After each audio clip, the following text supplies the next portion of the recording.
mkoa pamoja na wilaya. Usisahau kubonyeza alama ya subscribe Kalamu TV Online.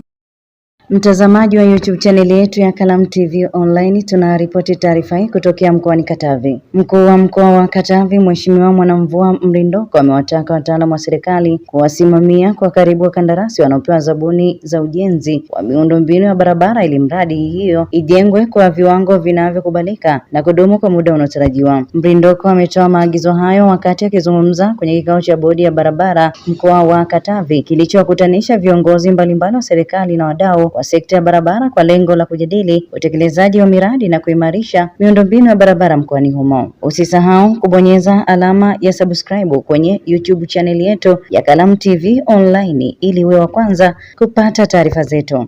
Usisahau kubonyeza alama ya subscribe Kalamu TV Online. Mkoa pamoja na wilaya kusimamia kikamilifu wakandarasi, kusimamia mikataba kwa mujibu wa kanuni, sheria na taratibu zilizowekwa na kuchukua hatua zinazostahili kuhakikisha kwamba miradi ya barabara haicheleweshwi bila sababu za msingi. Kwa hiyo usimamizi uongezeke kwenye miradi yote ambayo inaendelea na ile ambayo itaanza. Lakini swala lingine, tunawategemea sana waheshimiwa wabunge katika kupitisha au kupambania au niseme sijui nitumie Kiswahili gani, kusukuma masuala haya yanayohusu barabara, upatikanaji wa fedha za bajeti, lakini upatikanaji wa fedha kwa ajili ya kuwalipa wakandarasi ambao walifanya kazi na bado certificate zao bado hazijalipwa, lakini na upatikanaji wa fedha za ziada, kwa sababu nafahamu kwamba kwa jinsi mkoa wetu jiografia yake ilivyokaa, tuna maeneo mengi ambayo yanahitaji ukarabati na matengenezo, na kipindi hiki cha mvua ndio zaidi. Baadhi ya maeneo madaraja yanakuwa hatarini kwa sababu ya mafuriko. Kwa hiyo tunawategemea sana na tunaomba muendelee kusaidia huu mkoa kusukuma agenda mbalimbali za upatikanaji wa fedha kwa ajili ya barabara, lakini hata ni kwa ajili ya miradi mbalimbali ya kimkakati ambayo tunayo ndani ya mkoa wetu.